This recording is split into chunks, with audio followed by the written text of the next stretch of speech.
Hello viewers, ഞാനിന്നിവിടെ cabbage തോരൻ ഉണ്ടാക്കുന്നത് എങ്ങനെയെന്ന് പറയാം. നിങ്ങൾ എൻ്റെ ചാനൽ സബ്സ്ക്രൈബ് ചെയ്യാൻ മറക്കരുത്. കാബേജ് തോരൻ ഉണ്ടാക്കാൻ എന്തെല്ലാം സാധനങ്ങൾ വേണമെന്ന് നോക്കാം. നമുക്ക് കുറച്ച് കടുക് വേണം, പിന്നെ ഉപ്പ്, പിന്നെ കുറച്ച് മഞ്ഞൾപ്പൊടി വേണം. പിന്നെ അതിലേക്ക് വേണ്ട സാധനങ്ങൾ: ഒരു സവാള ചെറുതായി അരിഞ്ഞത്, പച്ചമുളക് ചെറുതായി അരിഞ്ഞത്, കുറച്ച് തൂരപ്പരിപ്പ് വേവിക്കാൻ കുറച്ച് പരിപ്പ് എടുത്ത് വെച്ചാൽ ഒന്നുകൂടി ടേസ്റ്റ് കൂടും. പിന്നെ കരിവേപ്പിൻ്റെ ഇല, പിന്നെ ഞാനത് ഗ്രീൻ പീസ് വേവിച്ച് എടുത്ത് വയ്ക്കുന്നതാണ് ഗ്രീൻ പീസ്. പിന്നെ നമുക്ക് അതിൽ ക്യാരറ്റ് വേണം കൂട്ടാം, ബീൻസ് വേണം കൂട്ടാം, എല്ലാം കൂട്ടാം. ഇതെല്ലാം കൂട്ടാം. പിന്നെ കുറച്ച് നാളികേരം വേണം. ഇനി നമുക്കത് എങ്ങനെയാണ് ഉണ്ടാക്കുന്നതെന്ന് നോക്കാം. പച്ചച്ചി അത് ചൂടായി, അതിലേക്ക് നമുക്ക് വെളിച്ചെണ്ണ ഒഴിക്കാം.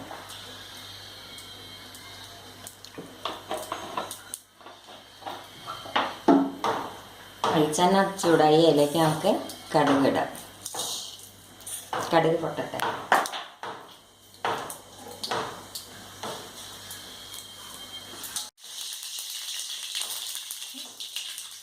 കടുക് പൊട്ടി അതിലേക്ക് നമുക്ക് ഈ സവാള അരിഞ്ഞു വെച്ചത് ഇടാം.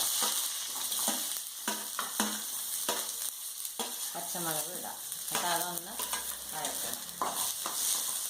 കരിവേപ്പിൻ്റെ ഇല ഇടാം. കഴിഞ്ഞ് ഇനി നമുക്ക് അതിലേക്ക് നാളികേരം ഇടാം. നാളികേരം ആദ്യം ഇട്ടിട്ട് ഒന്ന് മൂപ്പ് ആവുകയാണെങ്കിൽ, ഇപ്പോൾ വൈകുന്നേരം വരെ ഇരിക്കുകയാണെങ്കിൽ ഇത് കേട് വരില്ല. പെട്ടെന്ന് എടുക്കുകയാണെങ്കിൽ നമുക്ക് നാളികേരം അവസാനമാണ്. ഇപ്പോൾ ഈ സവാള വഴന്നു. ഇനി അതിലേക്ക് നമുക്ക് ഈ കാബേജ് ഇടാം.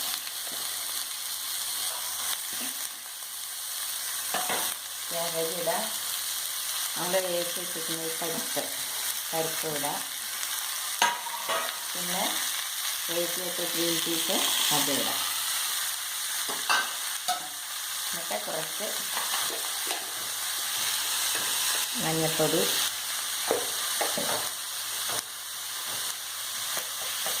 ഉപ്പ്. ഇനി നല്ലപോലെ ഇതൊന്ന് ഇളക്കിയിട്ട് നമുക്ക് അടച്ച് വെക്കാം.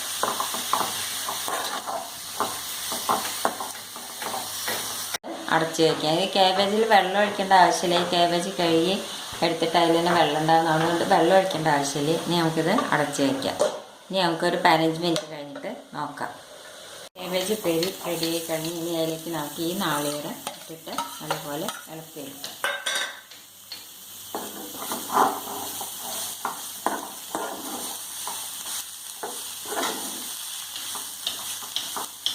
നമ്മുടെ കാബേജ് തോരൻ റെഡിയായി കഴിഞ്ഞു. ഇനി ഇത് നമുക്കൊരു സെർവിങ് പ്ലേറ്റിലേക്ക് മാറ്റാം. മേലെ കുറച്ച് വെളിച്ചെണ്ണ ഒഴിക്കാം. ഒന്നുകൂടി ഒരു ടേസ്റ്റ് ഉണ്ടാകും.